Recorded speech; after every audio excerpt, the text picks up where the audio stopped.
నిత్యము ఉండే ఒక లోకం. నిత్యం ఉన్న లోకాలు ఏవి అని అంటే పరలోకం నిత్యము ఉంటుంది, అంతం లేనిది. రెండోది నరకం. ఈ లోకం కూడా నిత్యంలో ఉంటుంది. అందులో నిత్యము మనం ఉండాల్సింది పరలోకం, నరకంలో కాదు. పరలోకం ముందు ఉన్నటువంటి నిత్యత్వం అన్నా పరలోకం ఒకటే. ఆ నిత్యత్వంలో దేవునికి ఏం అవసరాలు ఉన్నాయి అని మనం చూడగలిగితే జగత్తును అందులో పునాదిని వేయబడినట్టు దేవుడు ఏదో కోరుకొని వీటన్నింటినీ కలగజేసినట్టు మనం చూడగలం. దేవుని యొక్క మదిలో అవసరత ఉంది కాబట్టి భూమి మీద వస్తువులు పుట్టుకొచ్చాయి, లోకాలు పుట్టుకొచ్చాయి. ఇంతకీ పరలోకం ముందున్న దేవునికి ఏం అవసరం వచ్చింది అని మనం ఆలోచిస్తాం. ఇప్పుడు లోకాలను కలగజేయకు దేవుడు మాత్రమే ఉన్నట్టు మనం చూసాం. అవునా? మూడు లోకాలను కలగజేయకుండా ఎవరు మాత్రం ఉన్నారు? దేవుడు. మూడు లోకాలు ఏది? పరలోకము, భూలోకము, పాతాళలోకము. మా ఎందుకు చేస్తాము నువ్వు? వీళ్ళందరినీ పెట్టుకుని ఎలా వాక్యం వింటారు మీరు? ఆరాధనలు కూడా లేచి తిరుగుతారు. అని వదిలే ఎడ ఉంటాడు అప్పుడు వినాలా? నువ్వు డిస్టర్బ్ అయ్యి అందరినీ డిస్టర్బ్ చేస్తావు. అలాగే ఆ నిత్యోత్వంలో ఉన్న దేవునికి ఏమి అవసరాలు ఉన్నాయి అంటే తాను లోకాలను కలగజేయకున్నటువంటి అవసరం మనం గుర్తిస్తే దేవుడు ఒంటరివాడు. దేవుడు ఒంటరివాడు, మన ఒక్కడుగా ఉన్నాడు. ఎక్కడ? ఏమా? పరలోకం కూడా లేనప్పుడు దేవుడు ఒంటరిగా ఉన్నాడు. ఎన్ని యుగాల్లో ఉన్నాడు అనేది బైబిల్లో మనకి లేదు. ఎంతకాలం ఉన్నాడు తెలియదు. కానీ అలా ఒంటరిగా ఉన్న దేవునికి ఏమో అవసరం కలిగింది. తాను ఒంటరిగా ఉండటం మంచిది కాదు. చూడండి, ఆదికాండము 2వ అధ్యాయము 18వ వచనం చూడండి. ఆదికాండము 2వ అధ్యాయము 18వ వచనం. అందరూ చూడండి. యెహోవా నరుడు ఒంటరిగా ఉండుట మంచిది కాదు. అంటే అక్కడ ఒంటరిగా ఉన్నాను అన్న ఫీలింగ్ ఎవరిది? ఆదాముదా? దేవుందా? ఆదాముకి ఒంటరిగా ఉన్నామా లేదా అన్నది ఆదాముకి ఏమి అవసరం లేదని. ఆదాము కాదు ఒంటరిగా ఉన్నారన్న ఫీలింగ్ దేవుడు. అక్కడ దేవుడు డ్యాష్ అని ఉంటుంది చూడండి. ఇందా దేవుడు చెప్తున్నాడు యెహోవా ఏమని? ఒంటరిగా ఉంటా. ఎవరైనా కావచ్చు, ఒంటరిగా ఉండటం మంచిది కాదు అంటే ఆయనకి ఏదో అవసరం ఉంది. ఒంటరిగా ఉండటం మంచిది కాదు. మరి ఏం కావాలి? ఒంటరిగా ఉండటం మంచిది కాకపోతే ఒంటరిగా ఉండకూడదు అని నీకు ఏదో కొంతమందితో ఉండాలి కదా. అంటే దీన్ని బట్టి చూస్తే దేవునికి అనేక మంది పిల్లలు కావాలి అనేది అర్థమవుతుంది. ఒంటరిగా ఉండటం మంచిది కాదంటే అనేకులుగా నివసించాలి, సంచరించాలి అని అన్నాడు. అరేనా? అంటే ఆయనకి ఏదో అవసరం ఉంది. అక్కడ అనేక మంది అవసరం కనబడుతుంది. ఆ అనేక మందిలో కూడా ఏం అవసరం పడిపోతుంది అది మన పాట.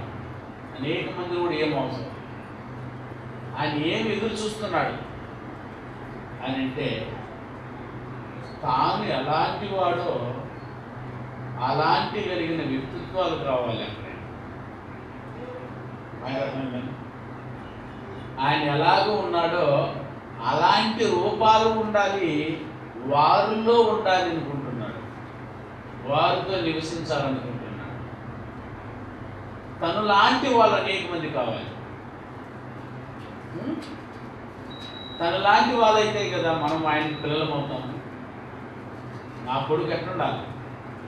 నాకులాగే ఉంటే నా కొడుకు అవుతాడు, వేరే వాళ్ళలాగా ఉంటే నా కొడుకు ఎలా అవుతాడు? దేవునికి కుమారులు కావాలంటే దేవునికి లాంటి వాళ్ళు కావాలి. అందుకని దేవుని కుమారులకు ఏమి కావాలంటే దేవుని కుమారులు ఒక్కరైనా హత్య చేసుకున్నారు, పరిశుద్ధత నిర్దోషత లేదని పేపర్లు వేశారు. ఎవరైనా పరిశుద్ధత నిర్దోషం సంపాదించుకోలేదని ఇంట్లో నుంచి తరిమేశారు. వ్యక్తిత్వాన్ని సంపాదించుకోలేదు, పరిశుద్ధత నిర్దోషం సంపాదించుకోలేదని ఈ అన్నయ్య పెట్టాడు, ఆ చెల్లెలు. ఏ అక్కయ్యని తిట్టిందా? ఏ తల్లిదండ్రులను తిట్టారా? దానిపై ఉన్న పాటలు పాడుతున్నారా? దేవుడికి ఏది అవసరమైందో అదే సంపాదించలేదు కానీ తల్లిదండ్రులు. దేవుడికి ఏది అవసరమైనదో వాటి గురించి ప్రపంచం ఆలోచించలేదు. కళాశాలలు ఆలోచిస్తున్నాయా లేదు, స్కూల్ ఆలోచిస్తున్నాయా లేదు, ఎవరు ఆలోచించట్లేదు. కేవలం వాళ్ళు ఆలోచిస్తున్నది ఏది మాత్రమేనా? ఒక్క పని చేస్తున్నారు. కానీ దేవుడు అంగులను పెట్టింది, ఈ భూమిని పెట్టింది, భూమిలో ఉన్న సంస్థని పెట్టింది, మనిషికి దీన్ని సంపాదించుకుంది. క్రీస్తుని చూశాడు, అదే ఉంది ఆయన దగ్గర. 33,000 సంవత్సరం భూమి మీద బ్రతికితే యేసుక్రీస్తుకు లభ్యమైంది ఏదన్నా, ఏది తీసుకెళ్ళి పోయేటప్పుడు కాదంటావా? పరిశుద్ధత, నిర్దోషత్వం ఏంటంటే తను ఎక్కడ పాపం చేసినట్టు లేదు. పాప శరీర ఆకారంలో పుట్టి కూడా పాపము చేయని వారికి ముందు ఏమైనా చూడండి. రోమిలకు రాసిన పత్రిక 8:3 వచ్చింది. రోమిలకు రాసిన పత్రిక 3వ అధ్యాయం 8వ అధ్యాయం 3వ వచనం. శరీరమును అనుసరింపక ఆత్మయే అనుసరించుకొను మన యందు ధర్మశాస్త్ర సంబంధమైన నీతి విధి నెరవేర్చబడవలనని పాప పరిహారము నిమిత్తము దేవుడు తన సొంత కుమారుడైన యేసుక్రీస్తునే పాప శరీర ఆకారముతో భూమి మీదకు పంపి ఆయన శరీరమందు పాప శరీరాకారములో పుట్టి కూడా పాపాన్ని చేయకుండా ఉండింది తను మాత్రమే. అది సంపాదించాలి. ప్రేమ చచ్చిపోయే లోపు సంపాదించవలసింది అది. దాని నీతను, పరిశుద్ధత, నిర్దోషం. దేహంలో కలిగి ఉన్న నాటి నుండి ఎన్నో హింసలు పొందాడు యేసుప్రభు. ఎన్నో ఇబ్బందులకు గురైనా తాను ఎక్కడ తప్పిపోయినట్టు లేఖనాలు ఎక్కలేదు. పేతురు రాసిన పత్రికలో చెప్పాడు.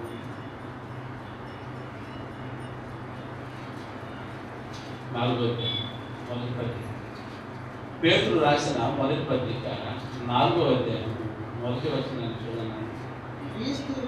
క్రీస్తు శరీరమందు శ్రమపడెను గనుక మీరును అట్టి మనసును ఆయుధముగా ధరించుకుని శరీర విషయములలో శ్రమపడిన వాడు శరీరమందు జీవించు మిగిలిన కాలము ఇక మీదట, అంటే ఇక బ్రతుకుతున్న కాలంలో ఇక మీదట మనుజాశలను అనుసరింపక, ఏదైనా మనుజాశలను అనుసరించి నడుచుకొనక దేవుని ఇష్టానుసారముగానే నడుచుకున్నట్లు పాపముతో జోలి ఏమీ లేక ఇందును. శరీరములో ఉన్నంత వరకు పాపపు జోలికే పోలేదంటాయన. అబ్బా, ఇది కదా పరిశుద్ధత అనేది. పాపపు జోలికి ఆయన పోలేదని అంటే మన జోలి అంతా ఇదే. ఏదైనా ఉదయం చేసింది మొదలుకొని మన జోలి అది. జోలి అంటే పని, మలయాళంలో జోలి అనేది స్వచ్ఛంగా తెలుగులో రాసింది. జోలికి పోలేదు. మనం ఉన్నాను జోలికి పోకుండా. అది పిల్లలు పాపకు జోలికి పోతారా ఒకసారి చూడండి.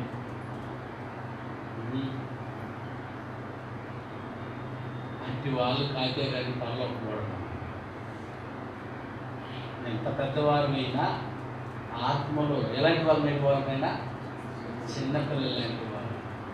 ఇటు వారిది పరలోక రాజ్యము వారిని ఆటంకపరచుదాము. ఒకవాడు పరలోక రాజ్యానికి రావాలనుకుని ఎవరైనా ఉంటే వాళ్ళు చిన్నపిల్లలు లాంటి వాళ్ళు అయితే తప్ప పరలోకానికి చిన్నపిల్లలు గట్టే చెప్పు. చిన్నపిల్లలు పాపకు జోలికి నరహత్యకి పోతా, పిల్ల పోతా, దొంగతనానికి పోతా, విచారానికి పోతా. వారు ఇదే విధంగానే బతికిపోయాడు యేసుప్రభువారు. ఇది పాప శరీర ఆకారం నుండి కూడా పాపాన్ని చేయడానికి అనుకూలమైనది మన దేహం. చెప్పిన చెప్పకుండా చేస్తుంది. దేవుడు చెప్పిన ఆయన పెద్ద దొంగతనం చేయమని వాడిని ఎవరు చేయమని చెప్పి ఆ దేహం యొక్క అవసరతలను ఆనుకొని దాన్ని చేయాలనిపించింది. అందుకని దేవుడు భూమి మీద తన కుమారుని పంపించి ఆ శరీరం వేరే శరీరం లేదు, అదే పాప శరీరం నుంచి పాపపు జోలికి వెళ్ళనీయకుండా చేశాడు. కానీ కింద వచ్చిన చూడమే మనం ఎలా ఉన్నాము.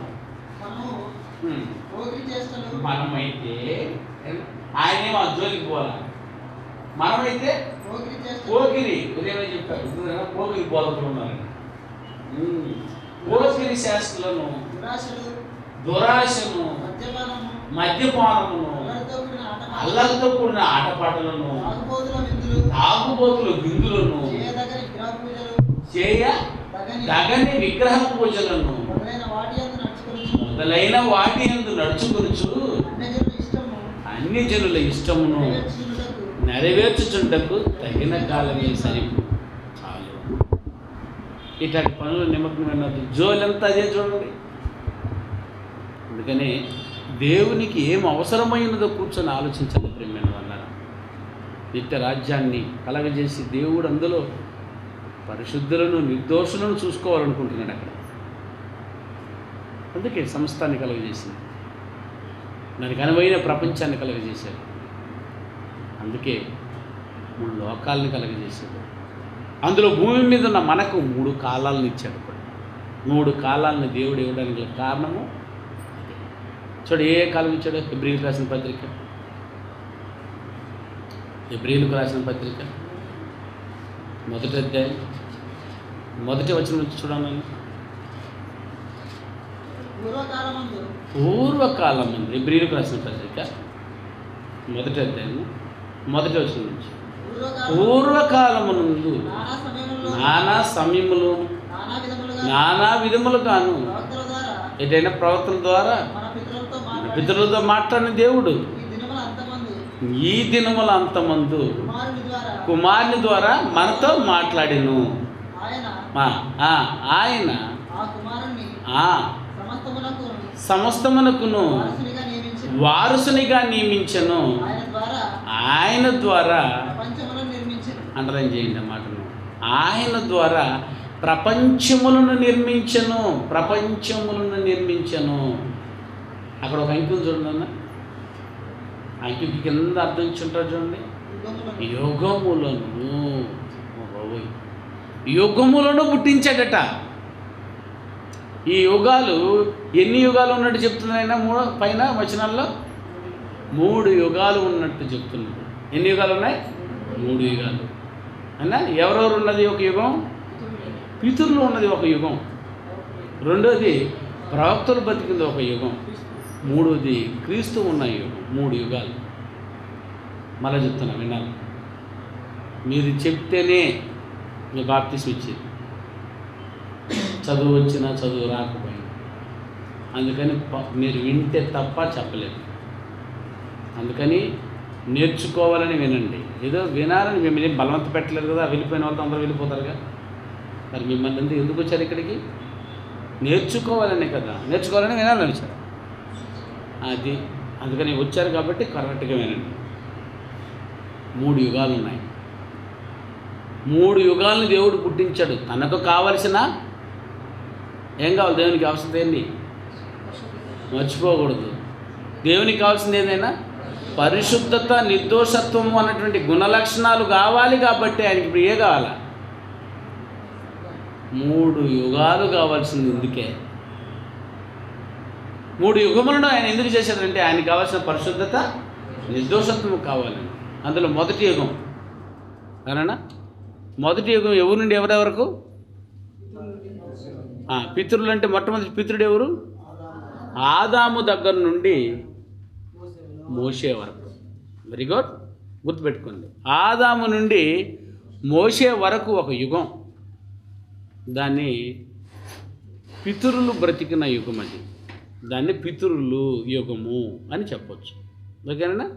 రెండవది మోషే మొదలుకొని, గుర్తుపెట్టుకోవాలి, చెప్పాలి, మోషే మొదలుకొని యేసుక్రీస్తు వరకు. దీన్ని ప్రవక్తల యుగము. అందులో మొట్టమొదటి ప్రవక్త ఎవరు? మోషే. గనుక దాన్ని మోషే యుగము అని కూడా అన్నారు. ఎవరి గురించి? ఎవరి వరకునైనా క్రీస్తు వరకు ఉన్న యుగం పేరేంటి? ప్రవక్తలు ఉన్నటువంటి యుగము. అటు తర్వాత క్రీస్తు యుగం అన్నాడు. అది ఎవరి దగ్గర నుంచి? యేసుక్రీస్తు మొదలుకొని యేసుక్రీస్తు రెండవ రాకడ వరకు. యేసుక్రీస్తు మొదలుకొని యేసుక్రీస్తు రెండవ రాకడ వరకు ఉన్న ఈ జనాంగాన్ని ఏ యుగం అన్నాడు? క్రీస్తు యొక్క 3 యుగాలను చేసింది. 3 యుగములోనూ పరిశుద్ధత, నిర్దోషత్వం కావాలని. ఈ 3 యుగములు ఎవరైనా బతికునండి, ఆ 3 యుగాలలో వారు తీర్పు దినానికి తేవలసింది పరిశుద్ధత. అయినా కదైనా ఆదాము బతికింది అందుకేను, అవ్వ బతికింది అందుకేను. అర్థమైందా? ఆయన మొదలుకొని, ఆదాము మొదలుకొని మోషే వరకు కావలసింది ఎవరైనా సరే పరిశుద్ధత, నిర్దోషత్వాన్ని. అందుకొరకే బతికారు వాళ్ళు, అందుకొరకే పుట్టించాడు దేవుడు. ఆ తర్వాత మోషే మొదలుకొని యేసుక్రీస్తు వరకు బతికినటువంటి ఆ కాలంలో దాన్ని ధర్మశాస్త్ర కాలం అని కూడా అన్నారు ప్రేమైన వాళ్ళు. ఆ కాలంలో బ్రతికిన వారి చేత కూడా ఏం కావాలి నాయన? పరిశుద్ధత, నిర్దోషత్వమే కావాల్సింది. కానీ మోషే యుగంలో అయిన తర్వాత క్రీస్తు యుగం ప్రారంభమైంది. క్రీస్తు యుగము నుంచి ఎక్కడి వరకు? క్రీస్తు రెండవ రాకడ వరకు బతుకుతున్న వారి దగ్గర కూడా దేవుడు ఎదురు చూస్తున్నది పరిశుద్ధత. వాళ్ళందరికీ దొరకని ఒక మహా అవకాశాన్ని దేవుడు క్రీస్తు యుగములు బ్రతుకుతున్న మనకు మాత్రం ప్రసాదించాడు. వాటిని సంపాదించుకునే అవకాశాన్ని. ఆ 2 యుగాలను మనం చూస్తే ప్రేమైన వల్ల కలుషితం అయిపోయింది. వ్యక్తిత్వాన్ని సంపాదించుకుని, పరిశుద్ధత, నిర్దోషం సంపాదించుకునేటువంటి ఓ వ్యవస్థ మారిపోయింది. అపవాది సర్వనాశం చేసేసాడు వాళ్ళు. జ్ఞానం లేదు వాళ్ళకి. జ్ఞానం అంటే బైబిల్ లేదు. పరిపూర్ణంగా సంపాదించుకునే అవకాశం వాళ్ళ దగ్గర లేకపోయింది ప్రేమైన వాళ్ళ. అప్పుడు దేవుడు ఏం చేశాడు తెలుసా? క్రీస్తు యుగముందున్న వారికి మహా అవకాశాన్ని ప్రసాదించాడు. ఆ జ్ఞానాన్ని తెలియజేయించాలనుకున్నాడు. ఎఫెసీయులకు రాసిన పత్రిక 3వ అధ్యాయం 18వ వచనం. ఎఫెసీయులకు రాసిన పత్రిక 3వ అధ్యాయము 18వ వచనాన్ని చూడండి. క్రీస్తు మీ హృదయములలో విశ్వాసం ద్వారా నివసించినట్లుగాను. 8వ వచనం. దేవుడు 8వ వచనం. 3వ అధ్యాయం 8వ వచనం. దేవుడు మన ప్రభు అయిన యేసుక్రీస్తునందు, అంటే క్రీస్తునందు చేసిన నిత్య సంకల్పము చొప్పున పరలోకములో ప్రధానులకును, అమ్మ బాబు, పరలోకములోని ప్రధానులకును, అధికారులకును, సంఘము ద్వారా అన్నాడు. ఎక్కడైనా సంఘము ద్వారా అండర్లైన్ చేయండి ఈ మాటను.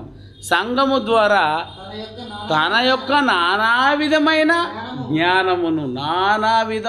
జ్ఞానమును సంఘములో ఇప్పుడు తెలియజేయబడవలనని ఉద్దేశించి శోధింప సఖ్యము కాని క్రీస్తు ఐశ్వర్యమును అన్యజనులలో ప్రకటించినట్లు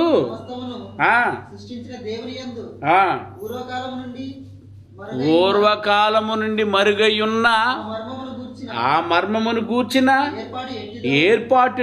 ఏ పూర్వకాలమందు? క్రీస్తుకు పూర్వకాలమందు ఇక్కడ క్రీస్తుకు పూర్వకాలమందు ఏదైతే దాచబడి ఉన్నదో అందరికిని తేటపరచుటకును ఇప్పుడు అందరికిని తేటపరచునట్లు అందరిలో పరిశుద్ధులందరిలో అత్యల్పుడనైన నాకు ఈ కృప ఈ కృప అనుగ్రహించాడు అన్నాడు పౌలు గారు. ఈ పౌలు గారు ఏమి ప్రసాదించాడనంటే సంఘము ద్వారా నానా విధమైన జ్ఞానము అభ్యుమయ్యేటట్టు చేశాడండి ప్రియమైన వాళ్ళ.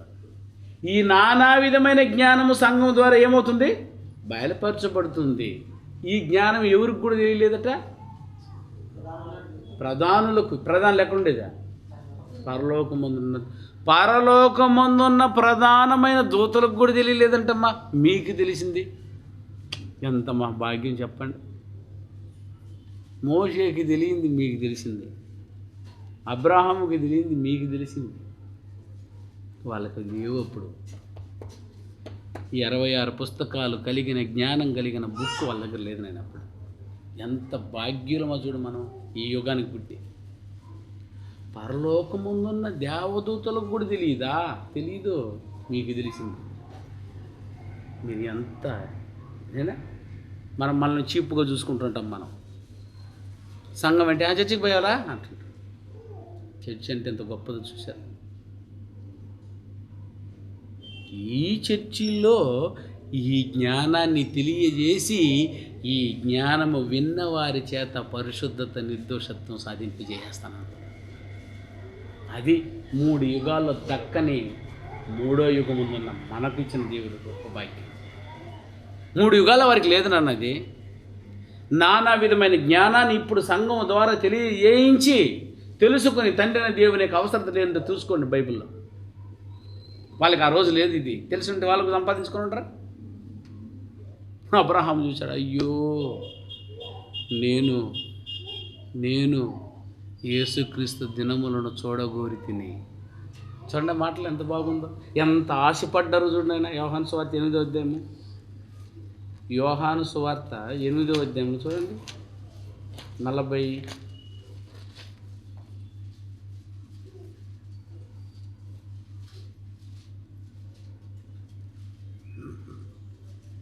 8వ అధ్యాయము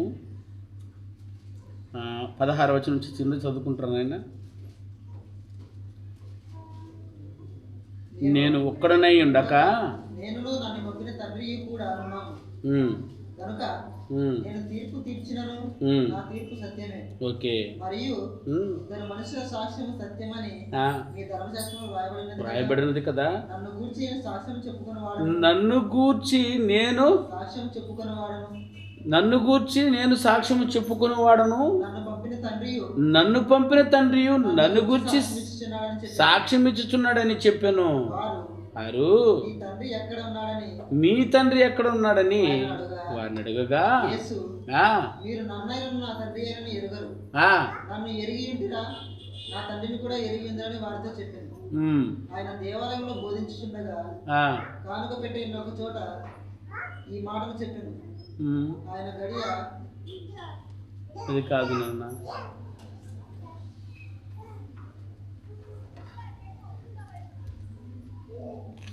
అబ్రహాము నా దినములను చూడగోరినను. 50 చదవనా? 8:58 అట్నైనా రైట్. 8:55 very good.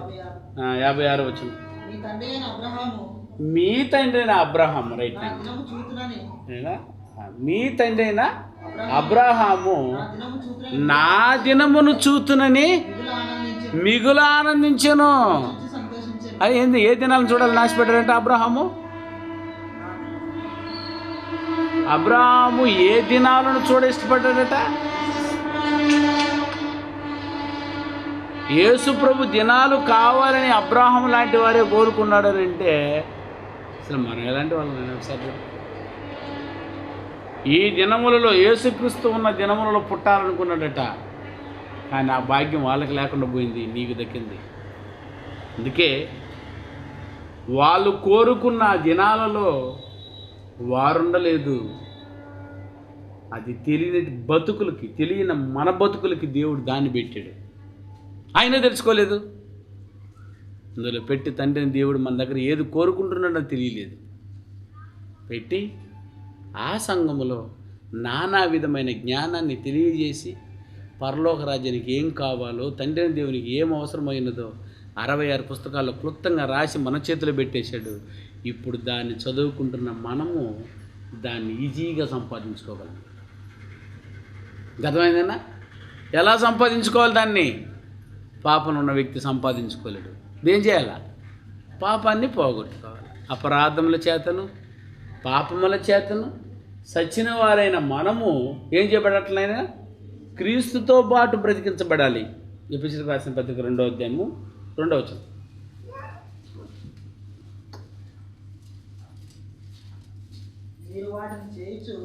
మీరు వాటిని చేయుచు వాయుమండల సంబంధమైన అధిపతిని అనగా అవిధేయులైన వారిని ఇప్పుడు ప్రేరేపించు శక్తికి అధిపతిని ఈ ప్రపంచ ధర్మము చొప్పున ముడుపు నడుచుకుంటారు. ఈ ప్రపంచ ధర్మము చొప్పున ముడుపు నడిపించుకుంటారు. వారితో కలిసి మనమందరమును శరీరం యొక్క మనసు యొక్క కోరికలను తీర్చుకొని, ఎందుకంటే ఇంకేం లేదు, అదే చెప్పాను కదా, శరీరం యొక్క మనసు యొక్క. శరీరం కావాల్సింది మనసు చేస్తుంది, మనసు కావాల్సింది శరీరం చేస్తుంది. వెళ్ళడం, సంపాదించుకోరావడం, వండుకోవడం, తినడం, అది శరీరానికి కావాల్సింది. దీన్ని మనసు ఆలోచింపజేస్తుంది, మనసుకు కావాల్సింది దాన్ని శరీరం చేసేస్తుంది. అర్థమైంది కదా? శరీరం ఎక్కువ మనసు ఎక్కువ, శరీరం ఎక్కువ మనసు ఎక్కువ, శరీరం ఎక్కువ మనసు ఎక్కువ. శరీరం ఎక్కువ మనసు ఎక్కువ కోరికలు తీర్చుకోవడానికి కాదు మనం భూమి మీదకి వచ్చింది. ఆత్మ యొక్కయు, అర్థమైనా, శరీరం యొక్క కోరికలను తీర్చడానికి మనం పుట్టింది. ఆత్మ చచ్చిపోయేటప్పుడు తేవాల్సింది పరిశుద్ధత, నిర్దోషత. అది సంపాదించడానికండి. కానీ మునుపు ప్రవర్తించు అందరు ఇలా ప్రవర్తించారు, ఇప్పుడు అలా ప్రవర్తించడానికి లేదు. దేవుని యొక్క వాక్యం రాసి మన చేతులు పెట్టాడు. చచ్చిపోయే లోపు పరిశుద్ధత, నిర్దోషత్వమును సాధించుకొని వెళ్ళు. అందుకే 3 యుగాలు, అందుకే మీ గంటలు 24 గంటలు. అందుకని నిద్రపో, అందుకే పడుకో, అందుకే లేయి. ఎందుకనంటే స్పృహ కలిగి ఉండాలి. పోలీసు డ్యూటీకి వెళ్ళాడంటే ఏం చేస్తానన్నా? పోలీసు డ్యూటీకి వెళ్ళాడంటే ఎట్టు ఉండాలా? సెక్యూరిటీ గార్డ్ డ్యూటీకి వెళ్ళాడంటే ఎట్టుంటాడా? డ్యూటీ ఎప్పుడు గుర్తుంటుంది అందుకే. నన్ను కదా, ఎవరు వచ్చినా వెంటనే రెడీగా ఉంటారు డ్యూటీలో కరెక్ట్గా. నిద్రపోయేది డ్యూటీకే, లేచి ఉన్నా డ్యూటీకే, పరిగెత్తినా డ్యూటీకే, కూర్చున్నా డ్యూటీకే. సెక్యూరిటీ గార్డు 8 గంటలు అదే పని చేస్తాడు. వేరే పని ఏది చేస్తాను నేను? హాస్పిటల్ వేరే పని చేస్తావా? ఒకే పని. నీకు ఏ పని అయితే ఇవ్వబడింది అదే పని. ఈ భూమి మీదకి వచ్చినాడు ఒకే పని, పరిశుద్ధత, నిర్దోషత ఉందంటున్నాయన. దాన్ని సంపాదించుకోవడానికి అపురూపమైన జ్ఞానం ఇచ్చే సంఘాన్ని దిక్కిచ్చాడు. ఈ సంఘాన్ని కూడా ఎప్పుడు ఎత్తుకుంటాడు అంటే, ఎలాంటి సంఘంగా ఉంటే ఎత్తుకుంటాడు ఒకసారి చూడండి. అదే ఎఫెసీయులకు రాసిన పత్రిక 5వ అధ్యాయం 27వ వచనం చూడన్నా. ఎఫెసీయులకు రాసిన పత్రిక 5వ అధ్యాయం 27వ వచనం నుంచి. అటువలే ఎట్లయినా క్రీస్తు కూడా సంఘాన్ని ప్రేమించి అది కలంకమైనను, అది ముడతైనను, అది మరి ఏదైనను కాక ఎట్టుండాలంట.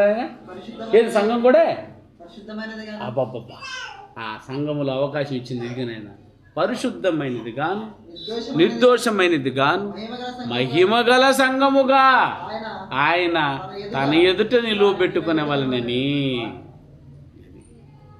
సంఘమును ఎందుకు ఇచ్చాడంటే చెప్పండి. ఇప్పుడు పెళ్లి చేసుకోవడానికా? సంఘములు పెళ్లి చేసుకుంటారా? ఆశీర్వాదం ఉంటుందా?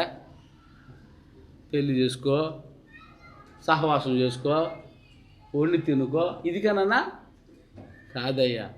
నువ్వు పెళ్లి చేసుకున్నా, నువ్వు వండుకున్నా, తినుకున్నా, నువ్వు పాట పాడినా, లేచినా, ప్రసంగం చెప్పినా, ఏదైనా సంఘం ఏం కావాలి? పరిశుద్ధత, నిర్దోషతను సాధించాలి. గొప్ప భాగ్యం ఇచ్చాడు దేవుడు మనకి. ఈ సంఘం ఎంతకంటే వేరొకటి లేదు. నన్ను సంఘము అందుకున్నట్టు ఆ సంఘము ఏం మారాలటైనా పరిశుద్ధత, పరిశుద్ధమైనది గాను, నిర్దోషమైనది గాను, మహిమ గల సంఘముగా ఆయన తన ఎదుట నిలువ పెట్టుకున్న వాళ్ళనట. తండ్రి అనే దేవుడు పరలోకంలో ఎత్తుకోబోయి దీన్ని నిలబెట్టుకోవాలట ఎదురుగా. మిమ్మల్ని అందరిని నిలబెడితే మీరే కదా సంఘం అంటే చర్చ్ బిల్డింగ్ అనుకునేరు. మీరే మిమ్మల్ని నిలబెడితే మిమ్మల్ని ఏం కనబడుతుందని దేవునికి అది ఉందా లేదా చూడబోతుంది. తీర్పు దినం ముందు అదే చూడబోతుంది. యేసుప్రభు వారు సింహాసనం కూర్చొని ఏముంది ఏమి లేదని చూస్తానైనా అదే అదే అదే చూడబోతున్నాడు అన్న సంగతి మనకు ముందే తెలిసిపోయింది. ఇప్పుడు అంటే ఇప్పుడు దాన్ని సంపాదించుకోవడానికి కదా మన ప్రయత్నం. కానీ పరీక్షలు ఏం ప్రశ్న రాబోతుందో తెలియకుండా బుక్ అంతా చదువుతాం మనం. బుక్ అంతా చదువుకొని పోతే కూడా అది రాదు కదా. మనం చదువుకొని పోయిందల్లా కూడా రాదు, అది రాయలేము. కానీ దేవుడు విప్పి నీ చేతులు ఇచ్చాడు. పాలనా ప్రశ్న నేను అడగబోతున్నాను, ఆ ప్రశ్నకి ఏం చేయి, సమాధానం చెప్పు, రాసుకొని చదువుకొని వెళ్ళిపో. పరీక్ష దగ్గర పోసి డన్నును పాస్ అయిపోదు. ఏనా వచ్చే ప్రశ్న ముందు తెలిసిపోతే ఎంత బాగుంటుంది నాయనా. అవునంటారా కాదంటారా?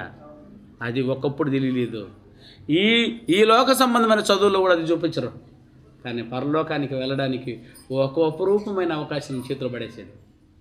పరిశుద్ధత నిర్దోషత కావాలి నాకు. ప్రతి ఒక్క దాని కొరకు సిద్ధపడాలి. అందుకే నేను ఇప్పుడు మీకు బాప్తిస్మం ఇవ్వాలనుకుంటున్నాను. దేవుడు ఏదైతే ఎదురు చూస్తున్నాడో అది మీ దగ్గర ఉందా? మీరు పరిశుద్ధులా, మీరు నిర్దోషత్వంలా అంటే కాదట.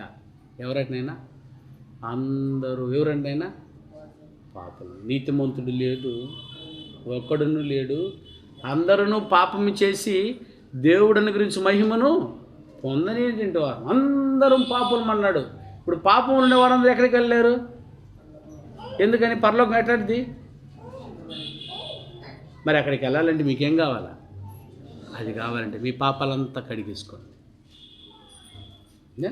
మీ పాపాలు కడుక్కొని పరిశుద్ధమైనది గాను నిర్దోషమైనది చేయడానికి ఈ సంఘం. అందుకే సంఘాన్ని కట్టాడు. పాపాలన్నీ తీర్చుకురండి. ఇదేనా? వారి పాపాలను ఒప్పింపజేసుకోండి. ఇది తీసుకెళ్ళి ఏం చేయండి? బాప్తీసం వారి పాపానంతా తీసి ఇక వారు లేబర్టీ పెట్టుంటారైనా ఏం సంపాదించుకోవడానికి? పరిశుద్ధతను నిర్దర్శనం. ఆ రోజు నుంచి లెక్క, తీర్పు కూడా ఆ రోజు నుంచి నీకు. అక్కడి నుంచి ప్రారంభం. సంపాదించు బ్రతికున్నంత వరకు, చచ్చిపోయే లోపల సంపాదించేసే. నిత్యత్వంలో దేవుడు ఎదురు చూస్తున్నది దీన్ని. యేసుక్రీస్తు రెండవ రాకలో పంపబోతున్నాడు. వెళ్ళే ఆ టెస్ట్లో చూడు, పరిశుద్ధత ఉందా, నిర్దోషత్వం ఉందా. వాళ్ళని తీసుకొచ్చి నా ఎదురుగా ఏం చేయి, నిలవబెట్టు అని అన్నప్పుడు ఆ పరిశుద్ధత నిర్దోషత్వం నేను ఎలా సాధించనంటావేమో. అందుకే ఈ సంఘంలో తీసుకొచ్చి నిన్ను వదిలేడు దేవుడు. చాలామంది సంఘానికి రాలా. అర్థమైనా? ఆ సంఘంలోకి రావాలంటే ఏం పొంది ఉండాలన్నా?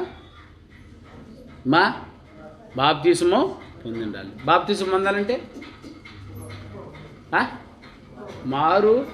ఒప్పుకోవాలి. బాప్తీసం పొందాలంటే ఏం చేయాలి? ఒప్పుకోవాలంటే మారు మనసు పొందాలంటే విశ్వాసం కావాలంటే దేన్ని? ఆ పరిశుద్ధత నిర్దోషత్వం సాధించాలంటే మీరు ఇప్పుడు ఏం చేయాలి? వినాలా? 66 పుస్తకాలు రక్షణ. ఇది చదివితే కానీ నిత్యత్వంలో ఉన్న అవసరం ఇది మనకు. కనుక తండ్రి దేవునికి ఏం కావాలైనా నిత్యత్వంలో ఆ పరిశుద్ధత నిర్దోషత్వం కావాలని ఏం కలగజేశాడు? 3 లోకాలని కలగజేసింది అందుకేను, భూలోకాన్ని కలగజేసింది అందుకేను. ఆదామును పుట్టించి ఎన్ని యుగాలు? 3 యుగాలు. 3 యుగాలను పుట్టించింది ఎందుకను? పరిశుద్ధత నిర్దోషతను సాధించడానికి. ఆ 3 యుగంలో గొప్ప భాగ్యం ఏదైనా సంఘాన్ని కట్టాడు దేవుడు. నానా విధమైన జ్ఞానాన్ని ఇందులో పుట్టించాడు. ఇందులో కూడా ఏం చేయించాలన్నా? సంఘం ఎట్లాంటి సంఘంగా నిలబెట్టాలట? పరిశుద్ధమైనది గాను నిర్దోషమైనది గాను మహిమగల సంఘముగా దానిని దేవుని ఎదుట నిలువబెట్టవలెను.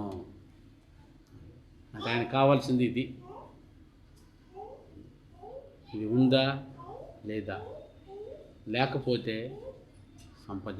అది సంపాదించుకోవాలంటే ఎక్కడికి రావాలి? సంఘానికి రావాలి. సంఘానికి రావాలంటే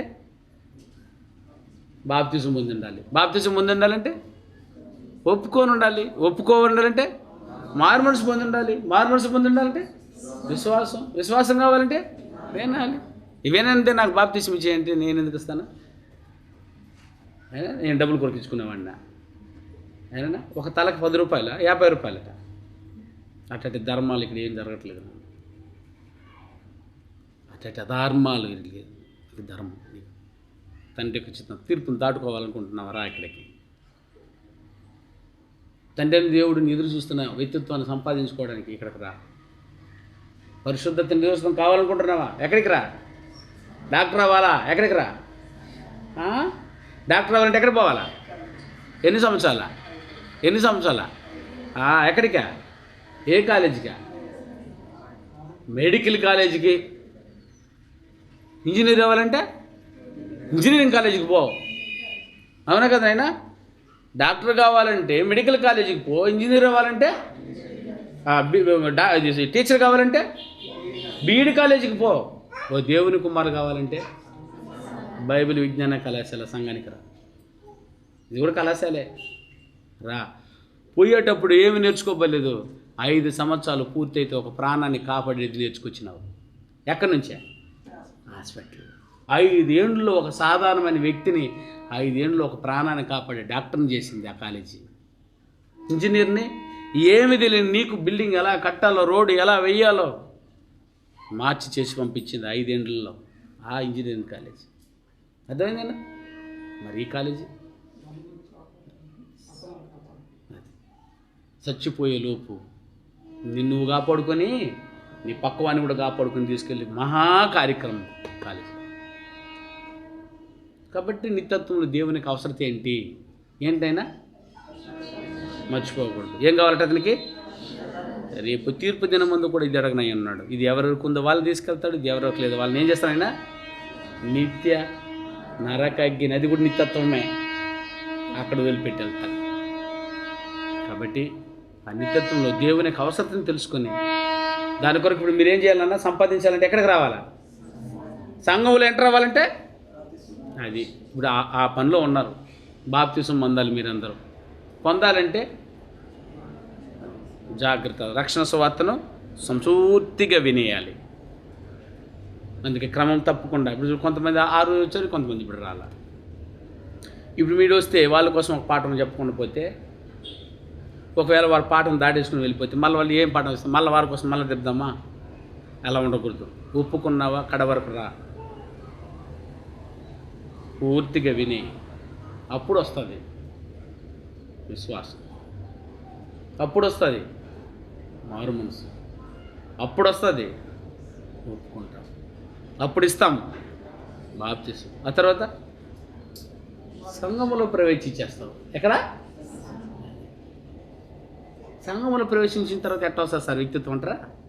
ఆ పరిశుద్ధత నిర్దర్శనం ఎట్లా వస్తుంది అంటారా? అవునా?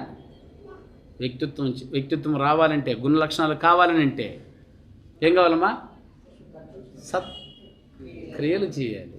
క్రియలు చేపిస్తున్నాం. అదే కదా చేపిస్తున్నది. ఎవరు అన్న మనం ఎందుకు తిన్నాం? అర్థమైందా?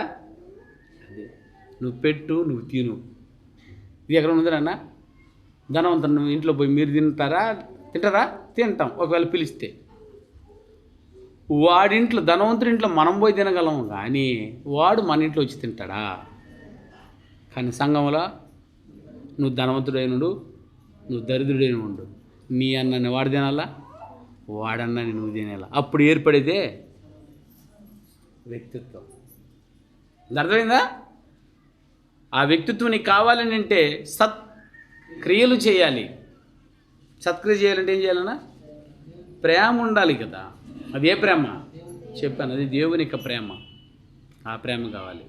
దేవుని యొక్క ప్రేమ కావాలంటే దేవుని కుమారులు ఏంటో కానీ ఆ ప్రేమ మీకు రాదు. అది దేవుంది కనుక ఆ ప్రేమ. ఇప్పుడు మా ఆస్తి మీకు వస్తుందా? నా కొడుకు వస్తుందా? మీకు వస్తుందా? అది ఇప్పుడు దేవుని యొక్క ప్రేమ ఎవరికి వస్తుందా? దేవుని కుమారులకే వస్తుంది వారసత్వం. కనుక దేవుని కుమారులు ఎవరు అంటున్నానా? దేవుని కుమారులు ఎవరు? బైబిల్ పట్టుకున్న అందరే ఎవరు దేవుని కుమారులు? అది పరిశుద్ధాత్మ చేత ఎందరైతే నడిపించబడుతున్నారో వారు. సో పరిశుద్ధాత్మ పొందాలంటే ఇప్పుడు ఏం చేయాలి? అందుకే పొందండి. అందుకే బాప్తిస్మం పొందమంటున్నది. ఇంటి గొప్ప కార్యక్రమాన్ని నిత్యత్వంలో ఎదురు చూస్తూ ఉన్నాడు దేవుడు. కనుక నిత్యత్వం మీకు అవసరత ఏం అవసరం ఉంది నాయన? పరిశుద్ధత. రైట్, ప్రార్థన చేసుకోండి. ప్రేమ కలిగిన మా గొప్ప తండ్రి, నీ అవసరం ఏంటో నిత్యత్వంలో మూడు లోకాలు కలగజేయకమునుపు మీ అవసరం గుర్తించాం. నీ మాటలు విన్నాము నాన్న. ఆ అవసరం తీర్చడానికి మమ్మల్ని పుట్టించారని, ఆ అవసరం తీర్చడానికి మూడు లోకాలు కలగజేశారని, ఆ అవసరం తీర్చడానికి 3 కాలాలను యుగాలను మాకు ఇచ్చారని, ఇది అది లేకుండా ఉన్నాయి అనేకులకి. ఇది సంపాదించుకుని వెళ్ళినట్లు మీ బిడ్డలకు అవకాశం ఇవ్వన్నాను. ఇదిగో ఈ క్రీస్తు దినములో అంత్యదినం ముందు మాకు ఓ మహా అవకాశం ఇచ్చారు. మీరు సంఘాన్ని కట్టి ఆ సంఘంలో పరిశుద్ధతను నిర్దోషతను సాధించినట్లు ఎంతో మెండైన దీవులు మాకు ఇచ్చారు. ఈ వాక్యాన్ని విన్న మీ పిల్లలు పరిశుద్ధత నిర్దోషతను సాధించుకునేటట్లు బాప్తిసానికి సిద్ధపడుతూ ఉండగా వారు వినవలసిన వాక్యాన్ని వినిపింపజేసి, మా తండ్రి వారి పరిశుద్ధత నిర్దోషతను అభ్యసింపజేసి వారి లోకములను ఎదుట నిలబెట్టినట్లు సహాయం చేయండి. మరి వాక్యాన్ని మర్చిపోనీయకుండా వారి జీవితాల్లో మేలు చేయమని పెడుతూ మళ్ళీ కలుసుకున్న తరకు కృపాక్షేమ భద్రతను మాకిమ్మని మన వల్ల మా ప్రభును మా రక్షకుడైనటువంటి క్రీస్తు నామాన్ని ప్రార్థించున్నాం తండ్రి.